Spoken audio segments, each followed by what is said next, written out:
Shabbat Shalom again. Let's study some Torah together. I'd invite you, if you're holding a book, to go ahead and close it or put it out of your way. Let's talk about what's happening in the scroll this week.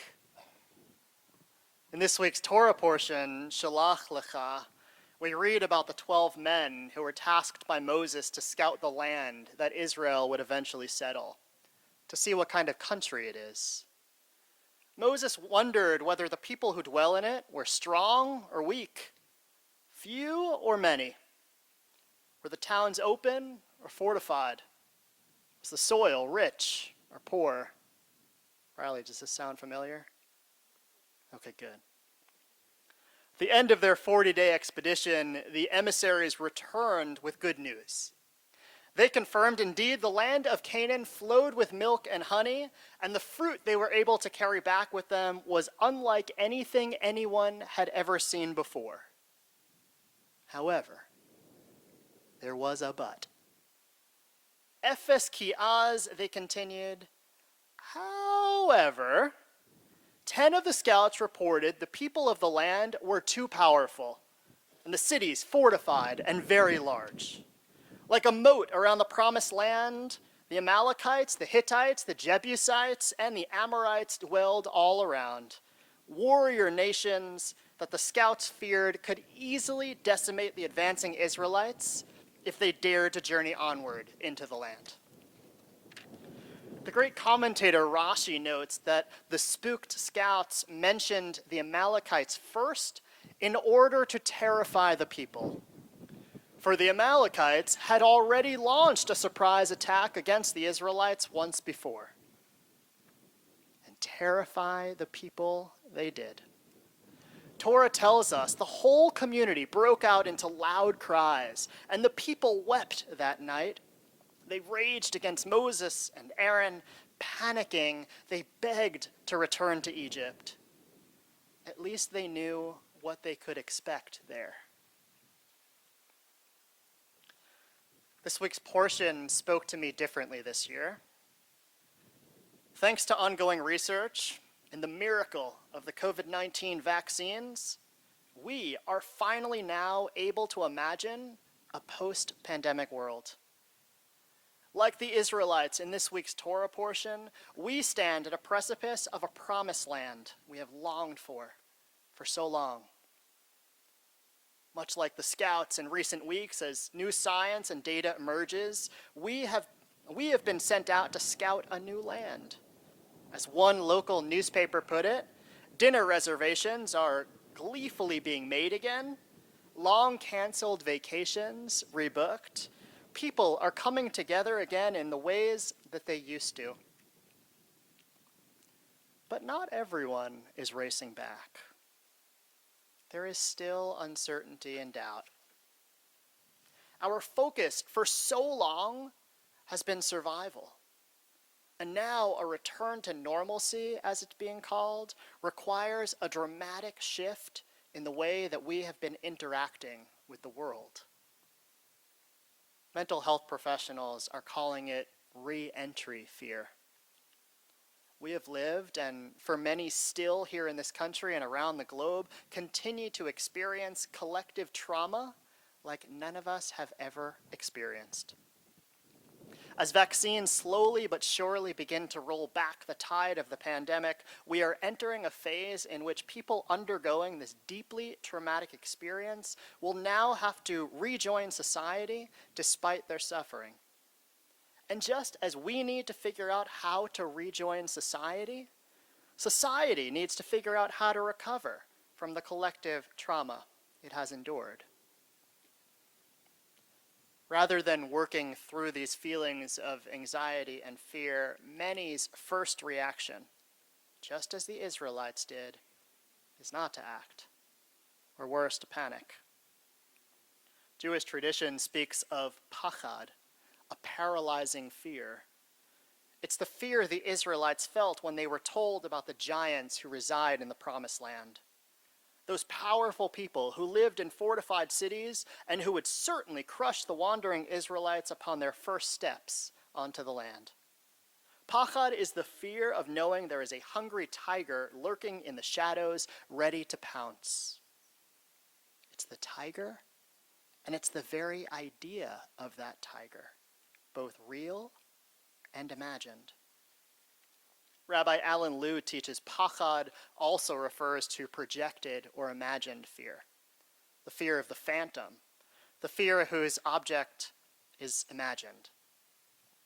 It's astounding how often such fears become the organizing principles of our lives, and how much they close us off from the world. Interestingly, psychologists have observed that many people's fear now about leaving home actually have little to do with reasonable concerns about the virus. Of note is that both imagined fear and situations when we are actually in physical danger register the same in our brain. Physiologically, the symptoms of fear we experience are the result of blood flowing away from the heart and outwards towards the extremities, preparing the arms and legs for action. As researchers at Emory found, when a frightening stimulus is encountered, the thalamus shoots a message to the amygdala, the primitive part of our brain, even before it informs the parts responsible for higher cognition. The brain's center for reasoning and judgment becomes impaired. Essentially, the body's physiological response to fear inhibits our ability to think clearly or respond rationally. So what wisdom does Torah have for us as we navigate our re-entry fears? For an answer, let's look not to this week's Torah portion, but to that section in the book of Exodus when Moses demands the attention of the fearful Israelites before parting the Red Sea. The insight he offers comes in the quick succession of 5 verbs that gave insight to our ancestors and serves as a method for us to battle our fears today. In English, the verse reads, "But Moses said to the people, 'Don't be afraid. Collect yourselves and see the salvation which Adonai will make for you today. Adonai will fight for you, and you will be still.' First, knowing that something must be done, stop running. Al tira'u. Don't be afraid. Second, with a deep breath, sometimes more than one, stand still and reorient yourself to the world. Hit yatzvu, collect yourself. Next, really see the situation, the facts, the science with a clearer mind, oru, see. And only then, after stopping and quieting our racing thoughts, are we actually able to bring ourselves, as Moses demands, to be still, tacharishun, better prepared to react than before. What I find most powerful about Moses' leadership there was that he began by meeting the people where they were. He empathized with them rather than poo-pooing how they were feeling. They were afraid. Fear is a powerful emotion, both for our biblical ancestors as well as for those of us here who are navigating our own re-entry fears. Truth is, I've been feeling it too. And so I feel compelled this Shabbat to preach a message of kindness and empathy. Each of us have navigated these past 15 months, a time of pain, loss, of great struggle. And now we all prepare for what's next, slowly re-emerging, each at our own pace, back into the in-person world.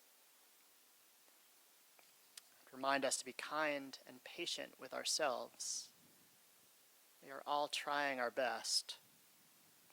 And knowing this, we must also be kind and empathetic to others too.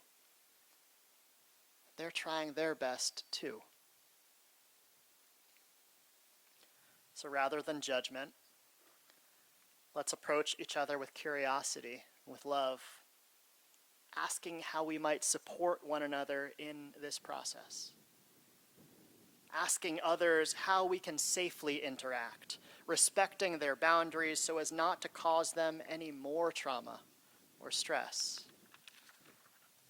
Together we will emerge from this collective trauma, I pray, whole again, and in time, no longer afraid.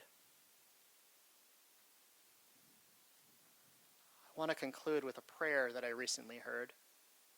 Words, I pray, will bring comfort to us as we each, as individuals and collectively in community, navigate this time.